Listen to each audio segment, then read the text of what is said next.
Hey, everybody. I'm going to take some time today to walk you through how I use the tools on our website because, I kind of tweet about them sometimes and, we'll mention them.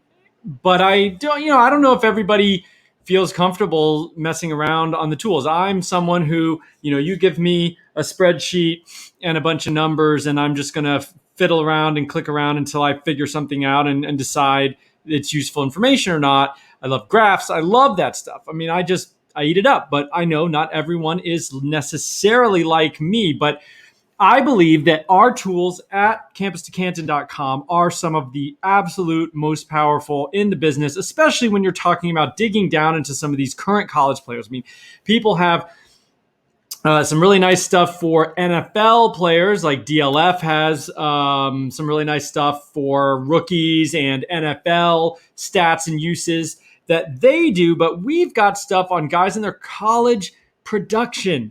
And from what I have seen, nobody has what we have. And I want you to feel comfortable using this stuff. And Jerrick, the architect behind our tools, is an amazing guy, and he actually has a couple how-to going through the basics, point and clicking. This is what you do, but what I wanted to do is show you, this is how I apply it. This is what I do. This is how I answer questions with these tools for my own research. I go onto our own website all the time, basically weekly, if not daily, and look stuff up. I'm always messing around, and I want to know.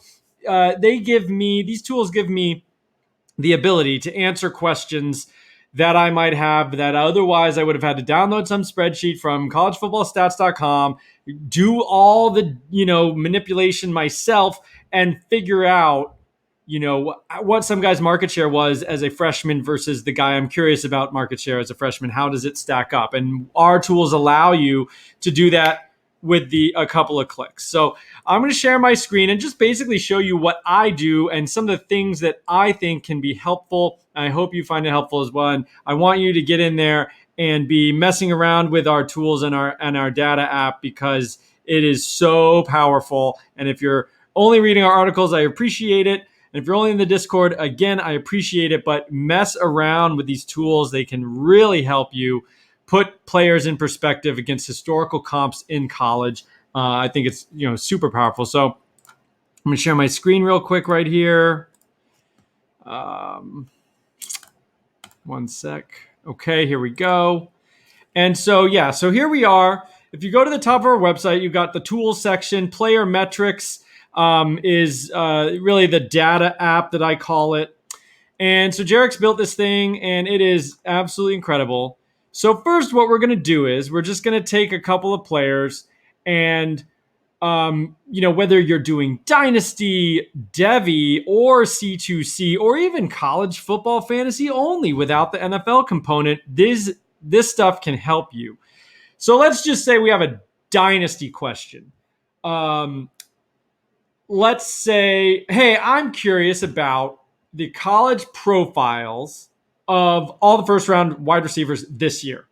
So let's type those names in. We're going to be able to get this. And let's make the metric. So just to orient you, again, Jerrick's video, I think, basically does all this kind of stuff. But we've got the position as wide receiver. We've got draft classes going all the way back to 2009.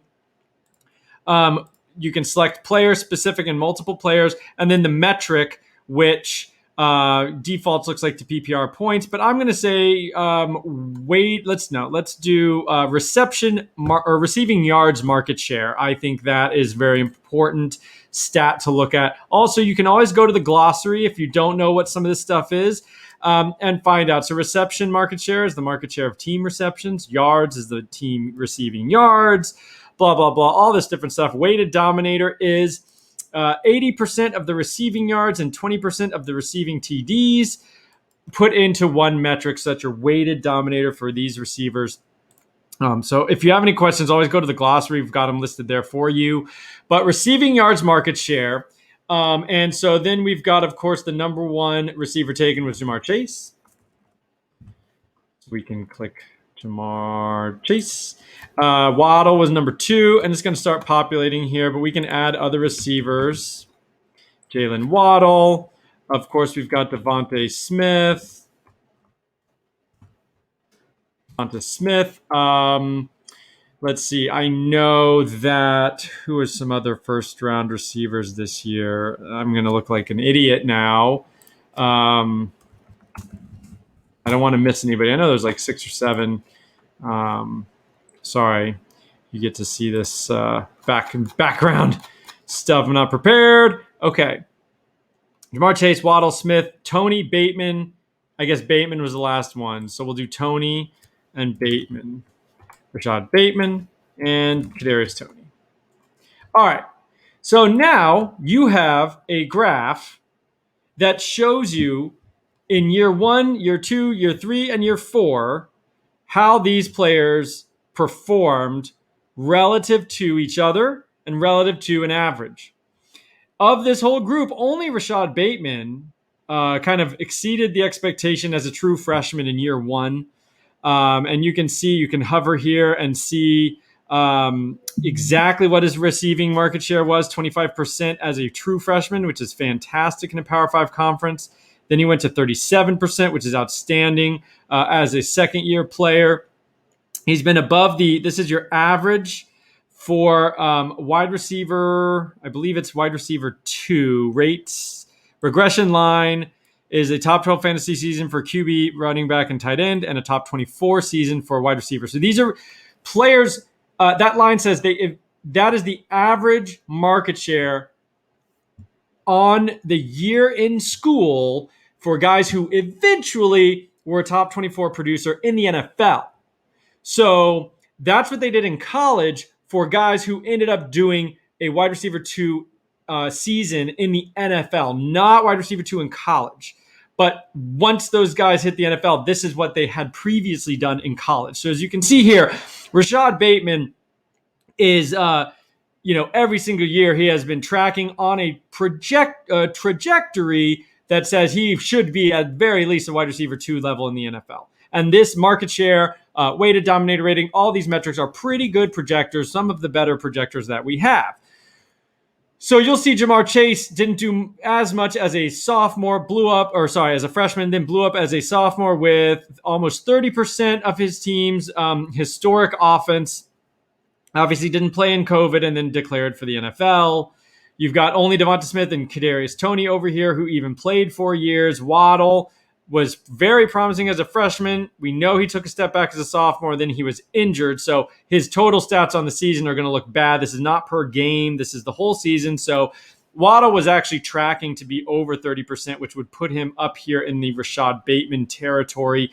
But look at, Devonta Smith's impressive 39% market share is impressive. But when you look, the fact that he did it as a fourth-year guy, all of a sudden he's like, that's kind of average. That's like kind of average of a wide receiver 2 in the NFL. That's not leaps and bounds ahead. Like, look at Rashad Bateman, what he did as a sophomore. Normally, guys who end up in the NFL around 25%. He was at 37% as a sophomore in a Power 5 conference. So, but this just gives you some idea. Like, why was Kadarius Toney even a first-round pick? You hear me making fun. I know Jerrick kind of makes fun of Kadarius Toney. But this is why. Like, look what he's done compared to these other players. Like, he's not even close to a wide receiver 2 level in the NFL at any point in his college career. Even as a senior, he didn't do what a dominant receiver does as a senior. The only other guy is Terry McLaurin, outlier of outliers, or even as a fifth-year senior, didn't really do much. We know he's a complete unicorn. Other than that, you've got Kadarius Toney, one of the worst senior performances of eventual second wide receiver 2, players in the NFL. So, that's why I don't like Kadarius Toney very much. He's a first-round pick, and we know draft capital is important. But look at this in context of all these other players. He's clearly the worst performer in college. And Jalen Waddle, frankly, isn't very good either. Although this third year, he basically kind of broke out, barely did get over that hump, or barely under the hump, I suppose. But he's right there with Juju Smith-Schuster as a freshman. He's right there with DJ Moore as a freshman, who was right here at 17%. Waddle was at 17.9% of the team's market share. And then, took a step back in year 2, but he was an elite punt returner, which is something in that year, like historic level punt returner. And then injured here, but he was tracking in the first few games at 30%. So Waddle's an interesting case. I just love the player, even though I know his statistical profile is a little weak. And then Devonta Smith never got over that hump until his senior season, which is why I'm a little down on him. Like when you look at these guys in this historical context, it really provides, I think, some much needed information. And Campus to Canton is the only way you can get all these guys on a graph together that I have seen. Let's think about another question.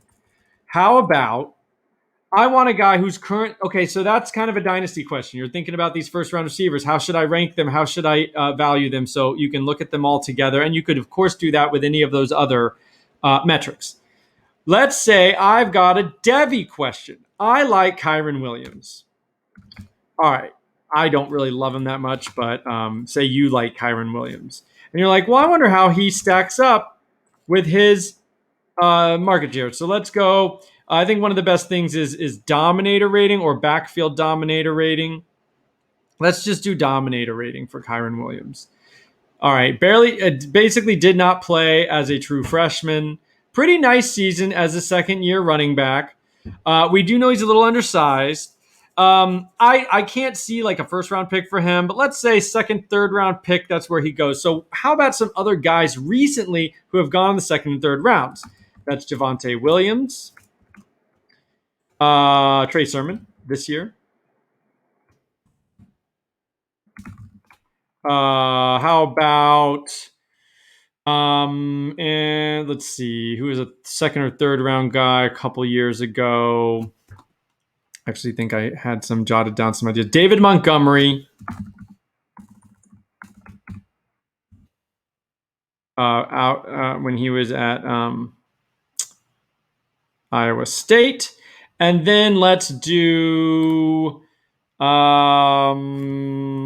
Devin Singletary. He's a smaller guy, got third round draft capital out of Florida Atlantic. All right. Kyren Williams is not as impressive as Devin Singletary. Okay. And Kyren Williams, his second year was better than Javonte Williams, but his first year was worse. Kyren Williams, again, he just did nothing as a freshman, so we're really going to have to take this second year here. A little better than Trey Sermon. Trey Sermon, frankly, was never that impressive, and he was a third-round draft pick, and we will see what happens with him. He had a bit of an odd college career, but he's nowhere near David Montgomery in terms of a market share of a Dominator Rating as a running back. He's really tracking way behind Devin Singletary, especially when you take into account his freshman season. And so we'll see where he lands in his third season. But, he's tracking basically a little bit higher than an RB1 in the NFL. So that's good. But we know David Montgomery's like barely an RB1. We'll see what he does this year. Devin Singletary is not an RB1, and he's an undersized guy who kind of dominated in college. Granted, it was power or G5 at FAU. But, I don't know if you should be picking Kyren Williams in the first round of a C2C draft because, these are some comps here, and he's not even, light years ahead of any of these guys. He's kind of middle of the pack of this group. And I think that's probably some of the draft capital you're going to be looking at second, third round. I don't think he's some elite first round NFL pick, which would put him in a different category altogether. I think Devin Singletary, if there's a Power 5 version of Devin Singletary, that would be interesting. But a guy who's sub 200 pounds is going to be a difficult comp because those guys just don't get drafted very high. But yeah, so he's not, right now he's not even tracking better than Devin Singletary was. So, keep that in mind. He's an interesting name. I think he's going to be great for Notre Dame next year. But when you put it in this bigger context, should he be a first round devy pick? Should he be a first round C2C pick? I have seen him go that high in C2C drafts. And, when you've got an eye on the NFL side, I would be pretty nervous about thinking that he's got like future superstar type potential. We'll see if he even improves. Like he may fall if he doesn't necessarily get more work next year and kind of stays right around there. He'll fall under Javonte Williams in year 3, way beyond, we'll see what he does. But yeah, I'm not sold on Kyren Williams. And I think it's helpful to put this in the big context here and compare these guys to one another. Now, let's look at kind of another devy or deep, kind of a devy or C2C. Let's look at like Garrett Wilson is a very intriguing prospect. I like him a whole lot. Oh, shoot, I'm on. You got to change the position. Garrett Wilson versus like some guys we know are all-time greats. Julio Jones, Stephon Diggs, and A.J. Brown.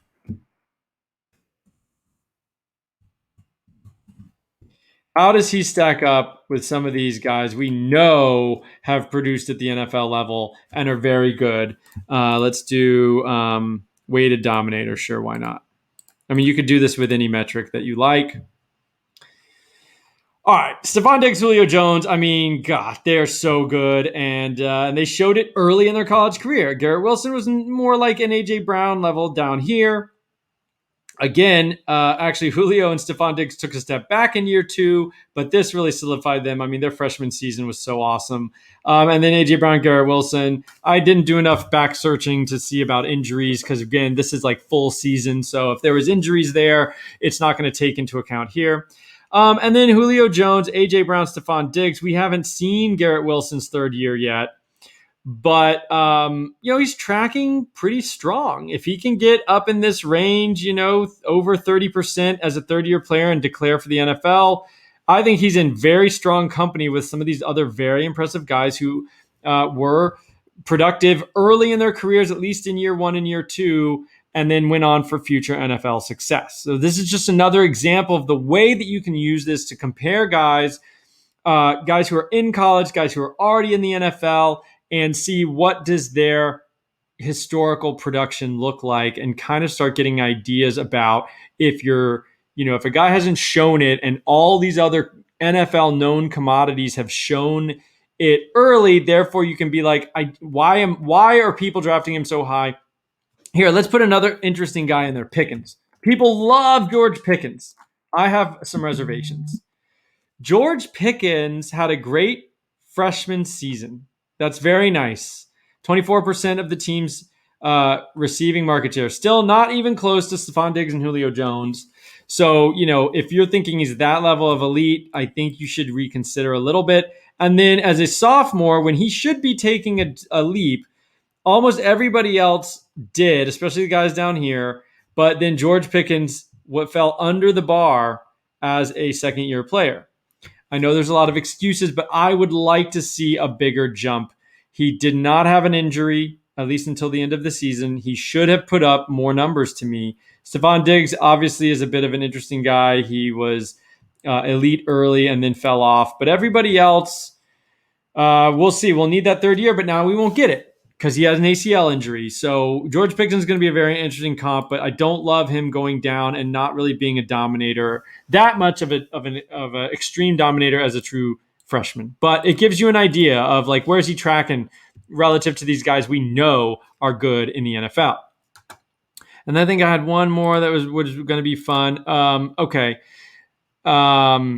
In the essence of time, so that's metrics by year. It's this nice graph. You can download the graph, download plot right here, and you can get it. You can tweet it out. It's got our little campus to Canton, and Jerrick, gets credit here, and Tan Ho, who's helped with some of the information there. This is where he gets it from, college football data.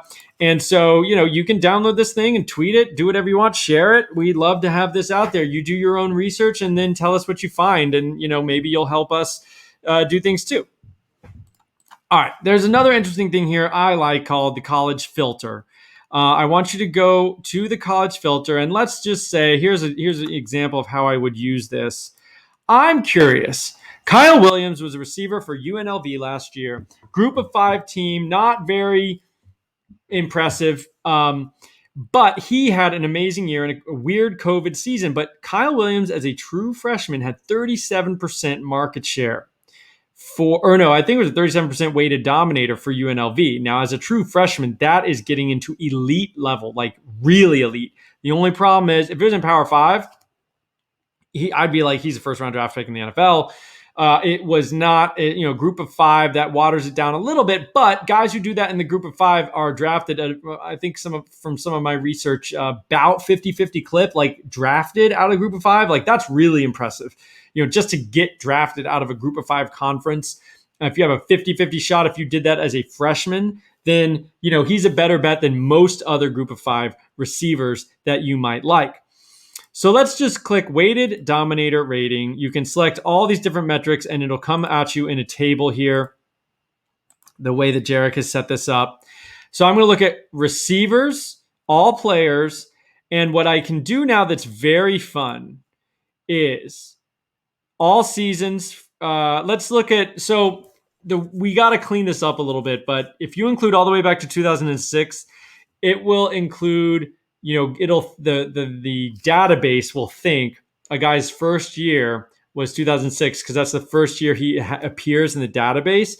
But for example, Calvin Johnson was actually his senior year, or his last year in college was 2006. So he'll show up as a year 1 guy, but it really wasn't because that's just the first year in the system. So we have to figure out that bug. But let's just graduate to 2010. So now we've weeded out some of those weird oddball things. This should be the actual first year on campus. JUCOs are another weird one where it may not be their first year out of high school because they went to JUCO. So you just kind of got to know that. But if we do year played, and I just want to see first year, okay? And we're going to do all the classes. We're going to do all the players, all the teams, weighted dominator. Now I can sort by weighted dominator.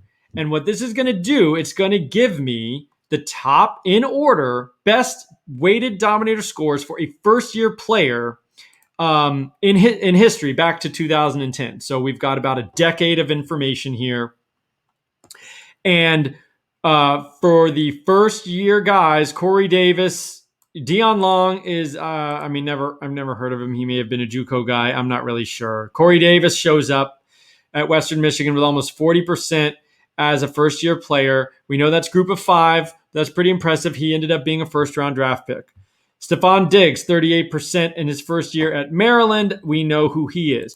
Kyle Williams now has the 4th highest weighted dominator since 2010, at least going back to 2010, of a first-year guy, regardless of school played at. And frankly, second of the group of 5, and then Dion Long at Maryland and Stephon Diggs at Maryland, and then you have Western Michigan group of 5. So this puts Kyle Williams' season in a pretty historical context. I mean, he was really, really, really dominant for UNLV. You also have Tyler Boyd was very impressive as a true freshman. Justin Hall at Ball State, he's going to be a 5th-year guy. So he's dominated Ball State from the moment he stepped on campus, but did not go to the NFL yet and will spend his 5th year at Ball State. Great college side pick. I'm just not sure what his NFL prospects are like. And that's a common theme with group of 5 guys. That's why it's tricky. I mean, that's why I wouldn't say Kyle Williams is a shoo-in to be a super high draft pick. But he's like historically good. His freshman season was like historically good at UNLV. Marcus Wilson at Washington State. Oh, you know this name, Rondale Moore. Again, dominant, over 30% at a Power 5 conference, got him a 2nd-round draft capital. And it goes on and on. Amari Cooper, super impressive, 1st-round draft pick. But when you get into the group of 5 guys, you get some names that you've never heard of. So group of 5 is tricky because they can be completely dominant and then, kind of go nowhere. But the Power 5 guys that you see on this list are all incredibly impressive. Other than this Dion Long guy, which I'd have to go back and see. Maybe he may have been a JUCO guy, maybe wasn't, straight out of high school, so it's a little bit wonky. But you've got Stephon Diggs, Maryland, Tyler Boyd, Rondale Moore, Marcus Wilson, Amari Cooper, Sammy Watkins, Marquise Lee, high draft pick, didn't do much in the NFL, but he got the draft capital. Calvin Ridley.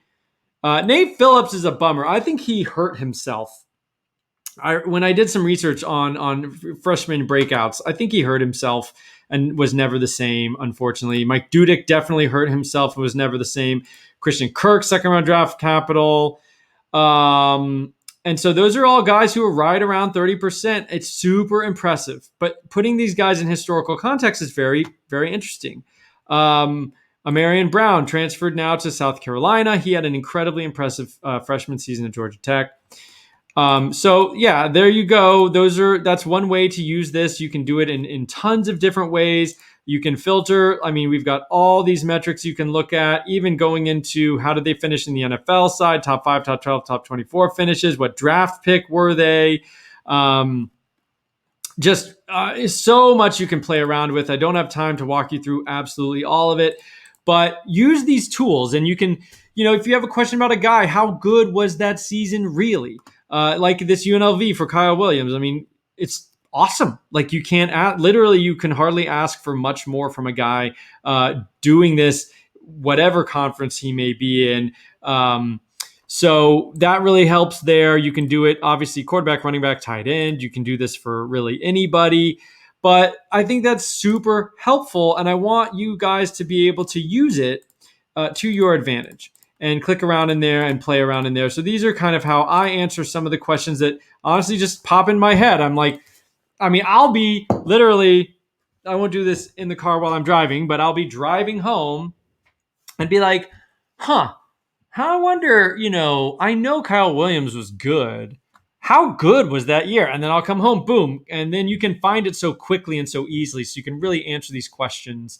I keep saying that over and over, and I don't want to, keep reiterating myself. So I probably should just be quiet. The recruit filter allows you to basically look at, he scrapes all this from 24/7 database, I believe is what it is. And so you can look at recruits and sort them by height, weight, overall rating, school committed to, et cetera, et cetera. And so, maybe do some things with that. Of course, you've got the glossary. And then the next thing is probably self-explanatory, but the C2C college app, ADP app. It is what it says it is, the C2C college ADP. So this is a nice database of mocks we've done. We've imported some other actual C2C drafts that people have let us use their ADP information, and it gives you March, April, May. I believe we're going to be doing June, at the turn of the clock in July. We'll put in all the June ADPs and keep that going. And you can see guys who have gone up and down. Let's see. Treylon Burks was at 15 in March. He's now bumped up 10 spots to 10.4. This gives you the most recent change. So let's see between April and May, who saw the biggest increase. Cameron Valdez. Well, he went from unranked, to 163. But let's see. These are all guys who really made leaps because they were 400 means they were unranked. That's the last one. So let's see someone who made a huge jump, but maybe wasn't, didn't go from unranked to ranked. Ty Chandler was 181, 279, and back to 171. The UNC transfer. This is maybe not the best way to do this, but let's get some other examples here. Caleb Ellaby, the quarterback from Western Michigan, 183, 250, then improved to 207. Kenneth Walker, 120, 163, back to 121. Some of this is going to be sample size. Maybe the mocks in April just weren't as robust. But when you see, so this is a great example. Look at Marvin Harrison, 174 as a kind of a lower 4-star, I believe it was, going to Ohio State, crowded receiver room. We get spring practice, the buzz starts happening. He's 108. Now he's at 69 overall. That's huge. What a jump for Marvin Harrison. That's incredible. Now that he's getting a lot of publicity all of a sudden, and you can see that trend is pretty incredible. Let's see someone else who's consistently been increasing his draft capital. So Cole Turner, 189 to 158 to 123, as people have kind of woken up to a little bit what he's bringing to the table. Troy O'Meara. So this is a guy Felix was really in on, and he went from 143, basically an afterthought. Like that's after the 10th round, to 138, a little bump. All of a sudden now he's at 106, and I just talked about him on the 3 and out. And yeah, I mean, with guys leaving for the draft and a couple of transfers, he's now locked in as a starter at Texas in a Sark offense. I think that you will see that continue to rise. But you can see it here, pretty quick trend. Malik Willis, 100, 102, and then now down to 70 as there's been a lot more buzz about him. He's becoming a first round, there's getting to be some first round buzz. I think you'll see that number rise. So anyway, that's something you can do. You all know how ADP works. You can sort per player. You can sort per the different. We could even include February in here, which is interesting to do. So yeah, I mean, just don't forget about the ADP app. It's one of the most unique things we have in addition to the data app. And yeah, I just wanted to walk you through. This is how I use it. This is what I'm doing with these tools, and empower you to feel like you can use them too. And that's it for me. I hope you enjoyed it, and I'll see you guys next time.